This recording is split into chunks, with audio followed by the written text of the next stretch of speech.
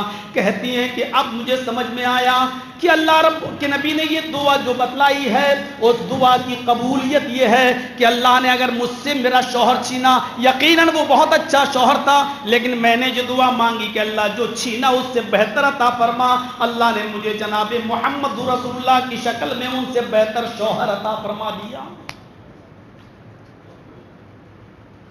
یہ ہوتا ہے دعا کا اثر. ہم دعاؤں کو معمولی سمجھتے ہیں، لیکن دعا وہ نہیں ہے جو آج ہم مانگتے ہیں رسمی طور پر. سلام پھیرا اور آدھے منٹ میں ساری ضرورتیں پوری ہو گئی، اس نے کہہ دیا لا الہ الا اللہ محمد رسول اللہ، ہم نے بھی کہہ دیا لا الہ الا اللہ محمد رسول، ہو گئی دعا پوری. دعا میں عاجزی ہوتی ہے، دعا میں گڑ گڑانا ہوتا ہے، اور ہر انسان کی اپنی الگ مجبوری ہے. جرجی صاحب دعا کر رہے ہیں اللہ مجھے ہدایت دے، آپ کہہ رہے ہیں آمین. فائدہ تو جرجی صاحب کا ہو رہا ہے، آپ کا کیا ہو رہا ہے؟ جرجی صاحب کہہ رہے ہیں اللہ میرے بیٹے کو رشتہ نہیں مل رہا ہے، کوئی اچھی دیندار لڑکی عطا فرما، آپ کہہ رہے ہیں آمین. فائدہ تو جرجی صاحب کا ہو رہا ہے، آپ کا کیا ہو رہا ہے؟ امام صاحب تو اپنی دعا کر رہے ہیں، اس میں آپ آمین آمین کہہ رہے ہیں. ارے آپ کی اپنی کوئی مجبوریاں نہیں ہیں، آپ کی اپنی کوئی پریشانیاں نہیں ہیں؟ کیا آپ کے گھر میں کوئی بیمار نہیں ہے؟ کیا آپ کی بیوی اور آپ کے بچے، آپ کی بہن، آپ کی بیٹیاں، کیا یہ بیمار، آپ ان کے لیے دعا کیوں نہیں مانگتے ہیں؟ اور دعا مانگیے تو رو رو کے مانگیے، گڑ گڑا کے مانگیے. اللہ نے کہا ادعونی استجب لکم، میرے بندو تم مجھے پکارو گے میں تمہاری سنوں گا، مجھ سے مانگو میں تمہیں دوں گا. مانگو اس سے. ام سلمہ کہتی میں نے اس دعا کو یاد کر لیا اور سوچ رہی تھی کہ ایسا کیسے ہو سکتا ہے کہ ابو سلمہ سے بہتر مجھے کوئی چیز مل جائے، اور اللہ تعالیٰ نے میری دعا سنی اور مجھے میرے شوہر سے بہتر شوہر محمد رسول اللہ صلی اللہ علیہ وسلم کی شکل میں ہمیں عطا فرمایا. تو سب سے بڑی مصیبت ان مصیبتوں میں موت ہوتی ہے، اور یہ موت وہ چیز ہے جس کو سے آج ہمارا معاشرہ، آج ہمارا سماج بالکل غافل ہو چکا ہے. ایسا لگتا ہے اس کے رہن سہن سے کہ اس کو مرنا ہی نہیں ہے، مرنا ہی نہیں ہے. ایسا لگتا ہے ہمارے رہن سہن سے جیسے زندگی بھر ہمیں اسی دنیا میں رہنا ہے اور ہمیں موت ہی نہیں آئے. فَلَوْلَا إِذَا بَلَغَتِ الْحُلْقُومَ، ملک الموت جب روح نکالتے ہوئے تمہارے نرخرے تک، تمہارے حلق تک پہنچ جائے گا. یہ روح جب تمہارے نرخرے تک پہنچ جائے گی، یہ روح جب نکلتی ہے تو سب سے پہلے پیروں کی انگلیوں سے اور پنجے سے نکلنا شروع ہوتی ہے، ٹخنے تک آتی ہے، پھر وہاں سے نکلتی ہے تو پنڈلی تک آتی ہے، اور پھر پنڈلیوں سے نکلتی ہے تو گھٹنے پہ آتی ہے، اور پھر ملک الموت جب روح کھینچتا ہے تو گھٹنے سے نکل کر ران تک آتی ہے، اور پھر وہ سینے تک آتی ہے، اور جب کھینچتا ہے تو پھر وہ نرخرے تک، حلق تک پہنچتی ہے. اور جب انسان کی روح نرخرے اور حلق تک پہنچتی ہے تو اس کی آنکھیں پھر پھٹی رہ جاتی ہیں، کھلی رہ جاتی ہیں. قرآن اسی منظر کا ذکر کر رہا ہے وَأَنْتُمْ حِينَئِذٍ تَنْظُرُونَ، اس وقت تم اس روح کو نکلتے ہوئے اپنی آنکھوں سے دیکھ رہے ہوتے ہو. اس راستے سے ہمیں اور آپ کو سب کو گزرنا ہے، کوئی نہیں بچے گا. جب یہ روح ملک الموت نکالتا ہے اور روح نکلتے نکلتے جب حلق تک، نرخرے تک پہنچ جاتی ہے، وَأَنْتُمْ حِينَئِذٍ تَنْظُرُونَ، اس وقت تم اس کو اپنی آنکھوں سے دیکھ رہے ہوتے ہو. وَنَحْنُ أَقْرَبُ إِلَيْهِ مِنْكُمْ وَلَكِنْ لَا تُبْصِرُونَ، اس وقت جتنا قریب ہم تمہارے ہوتے ہیں کوئی دوسرا نہیں ہوتا، نحن اقرب الیہ منکم، تمہارے سب سے زیادہ قریب میں ہوتا ہوں. اللہ کہہ رہا اس وقت سب سے زیادہ قریب تمہاری اولاد بھی نہیں ہوتی، تمہاری